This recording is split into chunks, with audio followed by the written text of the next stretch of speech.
Hello दोस्तों, अध्याय 5 आज हम पढ़ेंगे। और पिछले वीडियो में हमने अध्याय 4 क्या बताती हमें किताबें और कपड़े के बारे में पढ़ा और उसके सभी प्रश्नोत्तर हमने देखे। तो आज हम पढ़ेंगे अध्याय 5 जो है राज्य, राजा और एक प्राचीन गणराज्य, जिसके बारे में हम पढ़ेंगे और जानेंगे। तो आइए हम पढ़ते हैं। पहला है चुनाव का दिन। जब शंकरन उठा तो उसने देखा कि उसके नाना नानी वोट डालने जा रहे थे। दरअसल वे चुनाव केंद्र पर सबसे पहले पहुंचना चाहते थे। शंकरन जानना चाहता था कि आखिर वे इतने उत्साहित क्यों थे। उसके नाना जी ने उसे जल्दी में समझाने की कोशिश की और कहा, आज हम अपने शासकों का चुनाव करने जा रहे हैं। शंकरन जो कि सुबह उठता है तो उसे देखता है कि उसके नाना नानी वोट डालने जा रहे हैं और उसके साथ साथ वे चुनाव केंद्र पर सबसे पहले पहुंचने की कोशिश करते हैं। शंकरन जानना चाहता है कि आखिर वे इतना उत्साहित क्यों हैं। उसके नाना जी ने उसे जल्दी में समझाने की कोशिश भी की और कहा, आज हम अपने शासकों का चुनाव करने जा रहे हैं। तो आइए हम आज पढ़ेंगे इसी के बारे में।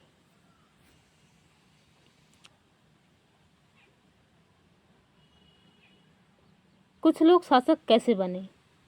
तो आज हम शासक के बारे में जानेंगे कि शासक का चुनाव कैसे करते थे, लोग शासक कैसे बनते थे।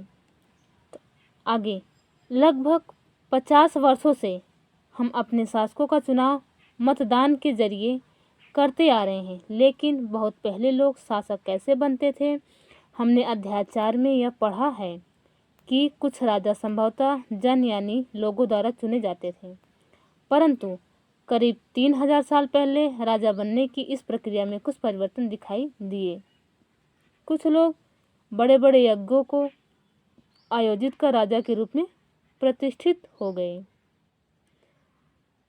अश्वमेध यज्ञ एक ऐसा ही आयोजन था।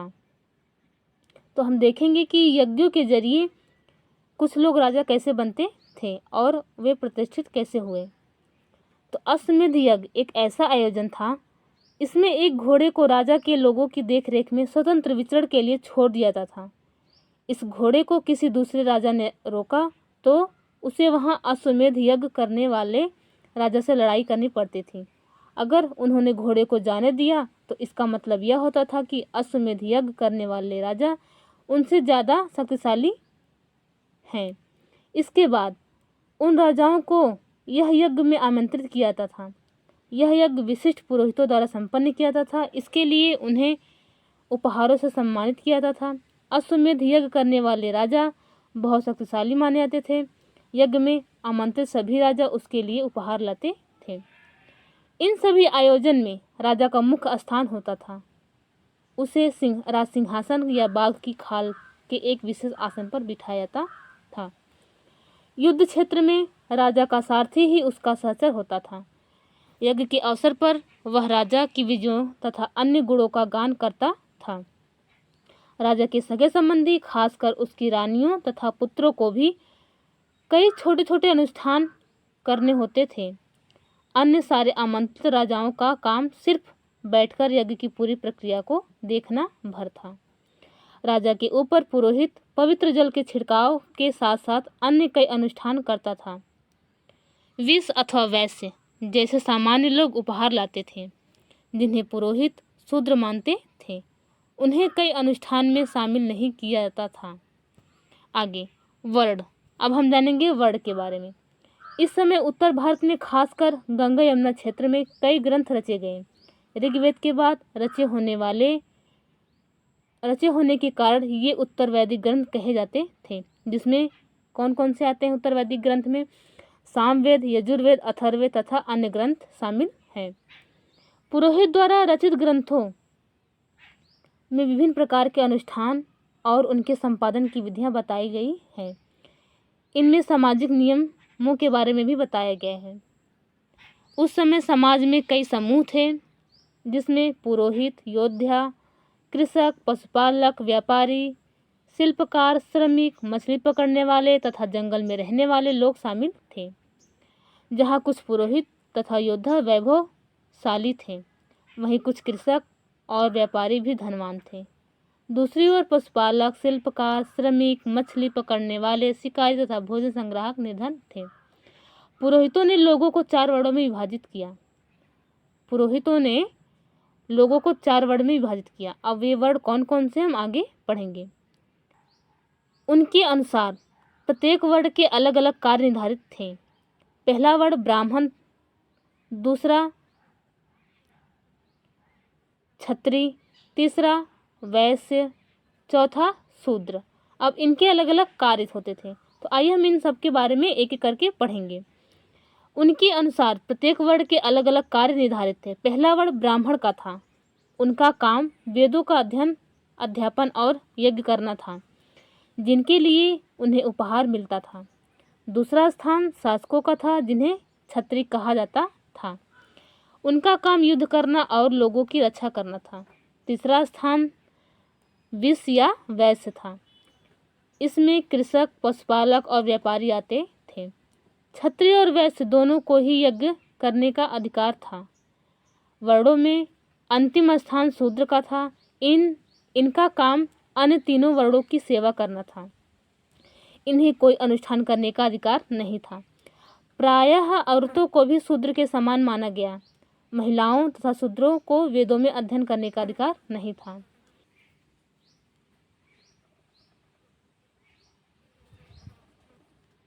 आगे, पुरोहितों के अनुसार सभी वर्णों का निर्धारण जन्म के आधार पर होता था।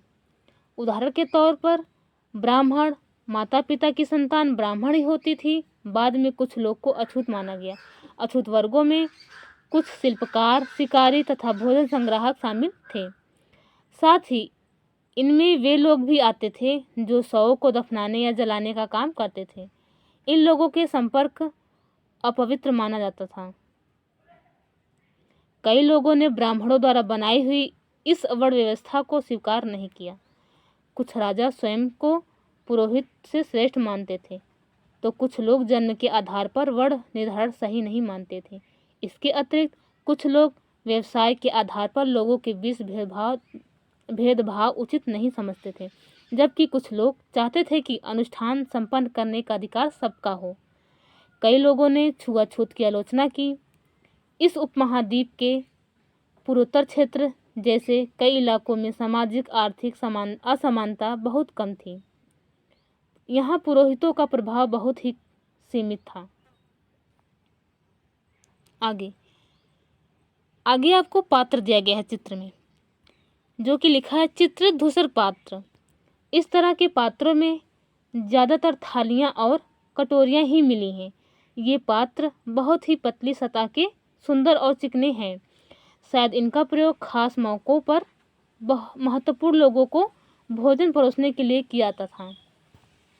देखिए, ये पात्र आपको चित्र में दिखाया गया है, जो कि कैसे हैं, चित्र धूसर पात्र हैं। आगे हम पढ़ते हैं जनपद। जनपद के बारे में हम जानेंगे। महायज्ञों को करने वाले राजा अब जन के राजा ना होकर जनपदों के राजा माने जाने लगे। जनपद का शाब्दिक अर्थ जन के बसने की जगह होता है। कुछ महत्वपूर्ण जनपद मानचित्र 4 पृष्ठ 49 में दिखाए गए हैं। पुरातत्वविदों ने इन जनपदों की कई बस्तियों की खुदाई की है, जैसे दिल्ली में पुराना किला, उत्तर प्रदेश में मेरठ के पास हस्तिनापुर और एटा के पास अतरंजी खेड़ा में। इनमें प्रमुख है। खुदाई से पता चला है कि लोग झोपड़ियों में रहते थे और मवेशियों तथा अन्य जानवरों को पालते थे। वे चावल, गेहूं, धान, जौ, दालें, गन्ना, तिल और सरसों जैसी फसलें उगाते थे। आगे, लोग मिट्टी के बर्तन भी बनाते थे। इनमें कुछ धूसर और कुछ लाल रंग के होते थे। इन पुरास्थलों में कुछ विशेष प्रकार के बर्तन मिले हैं, जिन्हें चित्र धूसर पात्र के रूप में जाना जाता है, जो कि हमने आपको अभी चित्र में दिखाया है। जैसा कि इनके नाम से स्पष्ट है, इन बर्तनों पर चित्रकारी की गई है। ये आमतौर पर सरल रेखाओं तथा ज्यामितीय आकृति के रूप में है। आगे हम पढ़ेंगे महाजनपद के बारे में। अभी हमने पढ़ा जनपद के बारे में, अब हम पढ़ेंगे महाजनपद के बारे में। तो आइए हम शुरू करते हैं। महाजनपद करीब 2500 साल पहले कुछ जनपद अधिक महत्वपूर्ण हो गए। इन्हें महाजनपद कहा जाने लगा। मानचित्र 4 में कुछ महाजनपदों को दिखाया गया है। अधिकतर महाजनपदों की एक राजधानी होती थी। कई राजधानियों में किलेबंदी की गई थी, अर्थात इनके चारों ओर लकड़ी या ईंट या पत्थर की ऊंची ऊंची दीवारें बनाई गई थी। ऐसा लगता है कि लोगों ने अन्य राजाओं के आक्रमण से डरकर अपनी सुरक्षा के लिए इन किलों का निर्माण किया। कुछ राजा अपनी राजधानी के चारों ओर विशाल, ऊंची और प्रभावशाली दीवार खड़ी कर अपनी समृद्धि और शक्ति का प्रदर्शन भी करते थे। इस तरह से किले के अंदर रहने वाले लोगों और उस क्षेत्र पर नियंत्रण रखना भी सरल हो जाता होगा।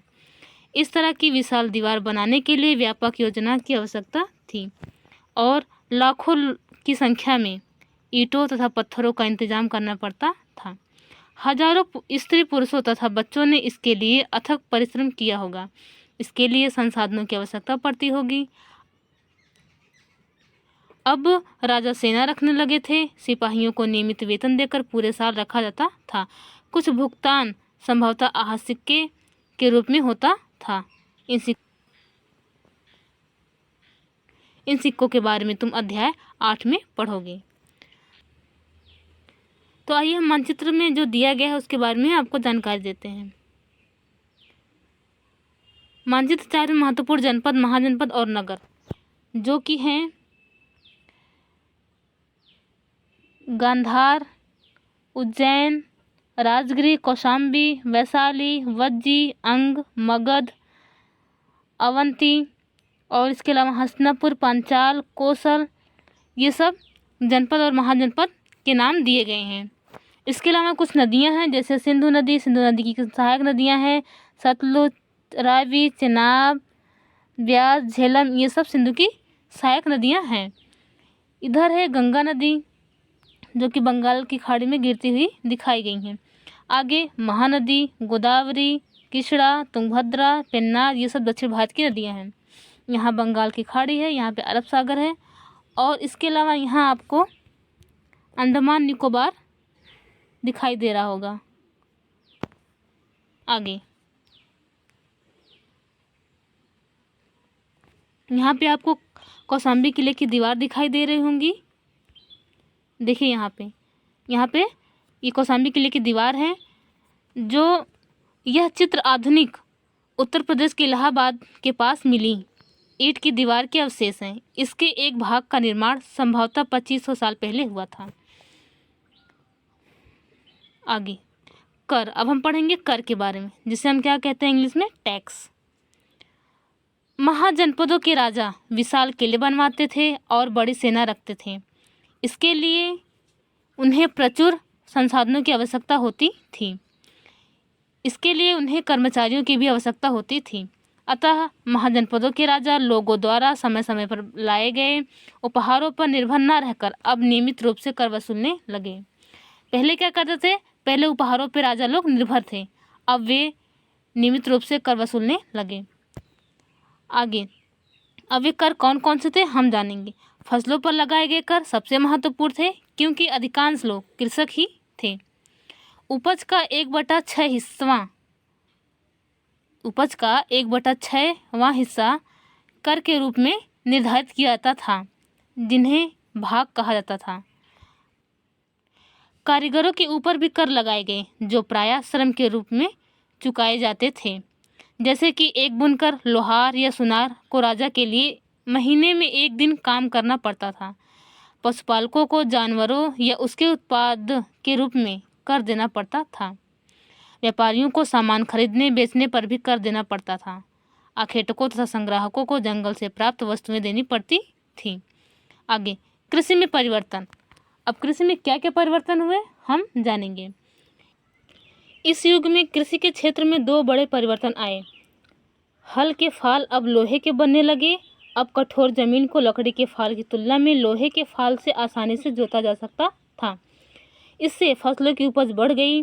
दूसरे, लोगों ने धान के पौधे का रोपण शुरू किया, अर्थात खेतों में बीज छिड़ककर धान उपजाने के बजाय धान की पौध तैयार कर उनका रोपण शुरू किया गया। अब पहले की तुलना में बहुत ज़्यादा पौधे जीवित रह जाते थे, इसलिए पैदावार भी ज़्यादा होने लगी। इसमें कमर तोड़ परिश्रम लगता था। ये काम ज़्यादातर दास, दासी तथा भूमिहीन खेतिहर मजदूर यानी कि कमकार करते थे। तो कृषि में 2 बड़े परिवर्तन कौन कौन से हुए? पहला था कि जो पहले लकड़ी के हल के फाल थे, अब लोहे के हल के फाल बनने लगे, जिससे कठोर जमीन को लकड़ी के फाल की तुलना में लोहे के फाल से आसानी से जोता जा सकता था। इससे क्या होता था? इससे फसलों की उपज बढ़ी। और दूसरा क्या था? दूसरा रीज़न ये था कि लोग खेतों के बीज छिड़क कर धान उपजाने के बजाय धान की पौध तैयार कर उसका रोपण शुरू किया, जिससे पहले की तुलना में बहुत ज़्यादा पौधे जीवित रह जाते थे। इससे पैदावार ज़्यादा होने लगी। आगे सूक्ष्म निरीक्षण, जो पहला है मगध। अब मगध के बारे में पढ़ेंगे। लगभग 200 सालों के भीतर मगध सबसे महत्वपूर्ण जनपद बन गया। गंगा और सोन जैसी नदियाँ मगध से होकर बहती थीं। यातायात, जल वितरण जमीन को उपजाऊ बनाने के लिए बहुत महत्वपूर्ण थी। मगध का एक हिस्सा जंगलों से भरा था। इन जंगलों में रहने वाले हाथियों को पकड़कर और उन्हें प्रशिक्षित कर सेना के काम में लाया जाता था। यही नहीं, जंगलों से घर, गाड़ियाँ तथा रथ बनाने के लिए लकड़ी मिलती थी। इसके अलावा इस क्षेत्र में लौह अयस्क की खदानें हैं। मजबूत औजार और हथियार बनाने के लिए ये बहुत उपयोगी थे। मगध में 2 बहुत ही शक्तिशाली शासक बिंबिसार तथा अजातशत्रु हुए। अन्य जनपदों को जीतने के लिए ये हर संभव साधन अपनाते थे। महापद्मनंद और एक और महत्वपूर्ण शासक थे। मगध में बिंबिसार, अजातशत्रु के अलावा महापद्मनंद भी एक महत्वपूर्ण शासक थे। उन्होंने अपने नियंत्रण का क्षेत्र इस उपमहाद्वीप के उत्तर पश्चिमी भाग तक फैला लिया था। बिहार में राजगृह, जो कि आधुनिक राजगीर में है, कई सालों तक मगध की राजधानी बनी रही। बाद में पाटलिपुत्र, आज का पटना, को राजधानी बनाया गया। 2300 साल से भी पहले की बात है। मैसेडोनिया का राजा सिकंदर विश्व विजय करना चाहता था। पूरी तरह सफल न होने पर भी वह मिस्र और पश्चिमी एशिया के कुछ राज्यों को जीतता हुआ भारतीय उपमहाद्वीप में व्यास नदी के किनारे तक पहुंच गया। जब उसने मगध की ओर कूच करना चाहा तो उसके सिपाहियों ने इनकार कर दिया। वे इस बात से भयभीत थे कि भारत के शासकों के पास पैदल, रथ और हाथियों की बहुत बड़ी सेना थी। आगे दूसरा है वज्जी। जैसा कि तुमने ऊपर पढ़ा, मगध एक शक्तिशाली राज्य बन गया था। उसके नज़दीक ही वज्जी था, जिसकी राजधानी वैशाली यानी बिहार थी। यहाँ एक अलग किस्म की शासन व्यवस्था थी, जिसे गढ़ या संघ कहते थे। यहाँ आपको बॉक्स में गढ़ और संघ के बारे में बताया गया है। गढ़ शब्द का प्रयोग कई सदस्यों वाले समूहों के लिए किया जाता है। वहीं संघ अर्थात संगठन या सभा होता है। गढ़ या संघ में कई शासक होते थे। कभी कभी लोग एक साथ शासन करते थे, जिसमें से प्रत्येक व्यक्ति राजा कहलाता था। ये सभी राजा विभिन्न अनुष्ठानों को एक साथ संपन्न करते थे। सभाओं में बैठकर ये बातचीत, बहस और वाद विवाद के जरिए तय करते थे कि क्या करना है और किस तरह करना है। शत्रुओं के आक्रमण से निपटने के लिए वे मिलकर चर्चाएं करते थे। स्त्रियां, दास और कम्मकार इन सभाओं में हिस्सा नहीं ले सकते थे। बुद्ध तथा महावीर, जिनके बारे में तुम अध्याय 6 में पढ़ोगे, दोनों ही गढ़ या संघ से संबंधित थे। बौद्ध साहित्य में संघ के जीवन का बहुत ही सजीव वर्णन मिलता है। आगे वज्जी संघ का यह वर्णन दीघ निकाय से लिया गया है। दीघ निकाय एक प्रसिद्ध बौद्ध ग्रंथ है, जिसमें बुद्ध के कई व्याख्यान दिए गए हैं। इन्हें करीब 2300 साल पहले लिखा गया था। अब पढ़ेंगे अजातशत्रु, जिन्हें अजातशत्रु के नाम से भी जाना जाता है, और वज्जी संघ। अजातशत्रु वज्जी संघ पर आक्रमण करना चाहते थे। उन्होंने अपने मंत्री वत्सकार को बुद्ध के पास सलाह के लिए भेजा। बुद्ध ने उनसे पूछा कि क्या वज्जी सभाएं नियमित रूप से होती हैं तथा उनमें सभी सदस्य उपस्थित होते हैं। जब उन्हें पता चला कि ऐसा होता है, उन्होंने कहा कि वज्जीवासी तब तक उन्नति करते रहेंगे जब तक वे पूर्ण और नियमित सभाएं करते रहेंगे, आपस में मिलजुल कर काम करते रहेंगे, पारंपरिक नियमों का पालन करते रहेंगे, बड़ों का सम्मान, समर्थन और उनकी बातों पर ध्यान देते रहेंगे। आगे, वज्जी महिलाओं के साथ जोर जबरदस्ती नहीं करेंगे और उन्हें बंधक नहीं बनाएंगे। शहरों तथा गांवों में चैत्यों का रखरखाव करेंगे। विभिन्न मतावलंबी संतों का सम्मान करेंगे और उनके आने या जाने पर कोई रोक नहीं लगाएंगे। कई शक्तिशाली राजा इन संघों को जीतना चाहते थे। इसके बावजूद उनका राज्य अब से लगभग 1500 साल पहले तक चलता रहा। उसके बाद गुप्त शासकों ने गढ़ और संघ पर विजय प्राप्त कर उन्हें अपने राज्य में शामिल कर लिया। इसके बारे में तुम अध्याय 10 में पढ़ोगे। आगे कुछ चीज़ें दी गई हैं, हम उसे पढ़ते हैं। अन्यत्र, जिसमें यूनान और एथेंस के बारे में बताया गया है, तो हम पढ़ते हैं। लगभग 2500 साल पहले एथेंस के लोगों ने एक शासन व्यवस्था की स्थापना की जिसे प्रजातंत्र या गणतंत्र कहते हैं। यह व्यवस्था लगभग 200 सालों तक चली। इसमें 30 साल से ऊपर के उन सभी पुरुषों को पूर्ण नागरिकता प्राप्त थी जो दास नहीं थे। वहाँ एक सभा थी जो महत्वपूर्ण विषयों पर निर्णय लेने के लिए साल भर में कम से कम 40 बार बुलाई जाती थी। इस सभा में सभी नागरिक भाग ले सकते थे। शासन के कई पदों पर नियुक्तियां लॉटरियों द्वारा की जाती थीं। सभी नागरिकों को सेना और नौसेना में अपनी सेवाएं देनी होती थीं। औरतों को नागरिक का दर्जा नहीं मिलता था। व्यापारियों तथा शिल्पकारों के रूप में एथेंस में रहने और काम करने वाले बहुत से विदेशियों को भी नागरिक अधिकार नहीं मिलते थे। एथेंस में खदानों, खेतों, घरों और कार्यशालाओं में काम कर रहे दासों को भी नागरिक अधिकार नहीं मिले थे। आगे हम इसमें कुछ उपयोगी शब्द जानेंगे, जैसे राजा, अश्वमेध, वर्ण, जनपद, महाजनपद, किलेबंदी, सेना, कर, पौधरोपण, गढ़ अथवा संघ और प्रजातंत्र। इसके अलावा हम कुछ महत्वपूर्ण तिथियां जान लेंगे, जैसे नए शासक लगभग 3000 साल पहले, महाजनपद लगभग 3000 साल पहले, सिकंदर का आक्रमण, दिघनिकाय का लेखन जो कि लगभग 2300 साल पहले हुआ था, गढ़ या संघ राज्यों का अंत लगभग 1500 साल पहले हुआ था। आज के लिए बस इतना ही। धन्यवाद। आशा करती हूँ आपको वीडियो पसंद आई होगी और अगर पसंद आई हो तो वीडियो को लाइक और सब्सक्राइब शेयर करना ना भूलिए।